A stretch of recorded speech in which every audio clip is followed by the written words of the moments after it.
O Livro dos Médiuns. Segunda parte. Capítulo 6.3. Espíritos glóbulos. Às considerações precedentes acrescentaremos o exame de alguns efeitos ópticos, que deram lugar ao singular sistema de espíritos glóbulos. O ar não é sempre de uma limpidez absoluta. Há ocasiões em que as correntes de moléculas aeriformes e sua agitação produzida pelo calor são perfeitamente visíveis. Algumas pessoas tomaram isso por grupos de espíritos agitando-se no espaço. Basta mencionar essa opinião para refutá-la. Mas eis outro gênero de ilusão não menos bizarro, contra o qual é bom estar prevenido. O humor aquoso do olho oferece pontos mal perceptíveis que perderam sua transparência. Esses pontos são como corpos opacos em suspensão no líquido que os movimenta. Eles produzem no ar ambiente à distância, pelo efeito da refração, a aparência de pequenos discos, variando de 1 a 10 milímetros de diâmetro e que parecem flutuar na atmosfera. Vimos pessoas tomarem esses discos por espíritos que as seguiam e as acompanhavam por toda parte, no seu entusiasmo, tomaram por figuras as nuances de irisação, o que é tão racional como ver uma figura na lua. Uma simples observação feita por elas mesmas as reconduziriam à realidade. Esses discos ou medalhões, dizem elas, não somente as acompanham como seguem todos os seus movimentos.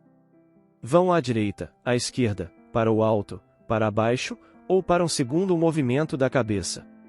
Isso não é de admirar, pois os discos estão no globo ocular e lhes seguem os movimentos.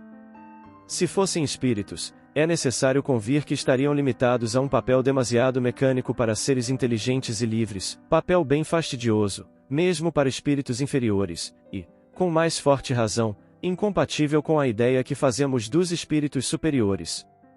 Alguns tomam por maus espíritos os pontos negros ou moscas amauróticas. Esses discos, assim como as manchas negras, têm um movimento ondulatório, que não se afasta nunca da amplitude de um certo ângulo, e o que aumenta a ilusão é que não seguem bruscamente os movimentos da linha visual. A razão é bem simples. Os pontos opacos do humor aquoso, causa primeira do fenômeno, como dissemos, estão em suspensão, têm sempre tendência a descer.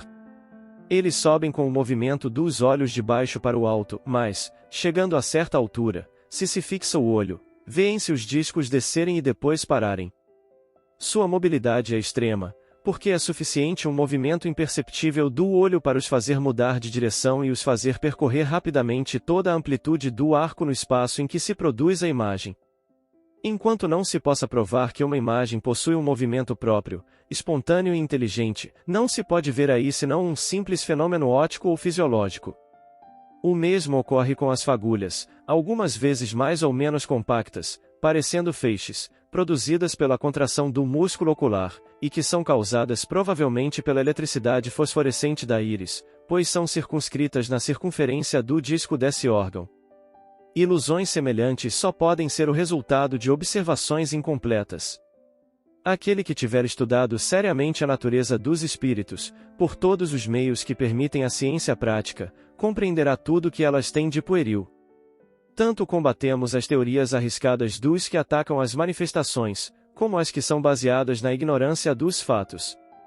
Devemos procurar destruir as ideias falsas que provam mais entusiasmo que reflexão e que, por isso mesmo, fazem mais mal que bem junto aos incrédulos, por si sós dispostos a procurar o lado ridículo das coisas. O perispírito, como se vê, é o princípio de todas as manifestações. Seu conhecimento deu a chave de uma infinidade de fenômenos. Deu à ciência espírita um grande avanço e a fez entrar numa nova via, tirando-lhe toda a característica do maravilhoso.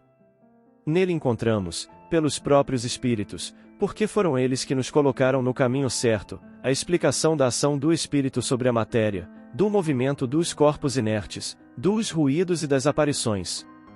Aí acharemos ainda de muitos outros fenômenos que temos de examinar, antes de passar ao estudo das comunicações propriamente ditas. Tanto melhor as compreenderemos quanto melhor tomarmos conhecimento de suas causas fundamentais. Se compreendermos bem esse princípio, poderemos aplicá-lo aos diversos fatos que poderão se apresentar ao observador. Estamos longe de considerar a teoria que demos como absoluta, e como sendo a última palavra. Ela será, sem dúvida, completada ou retificada mais tarde por novos estudos.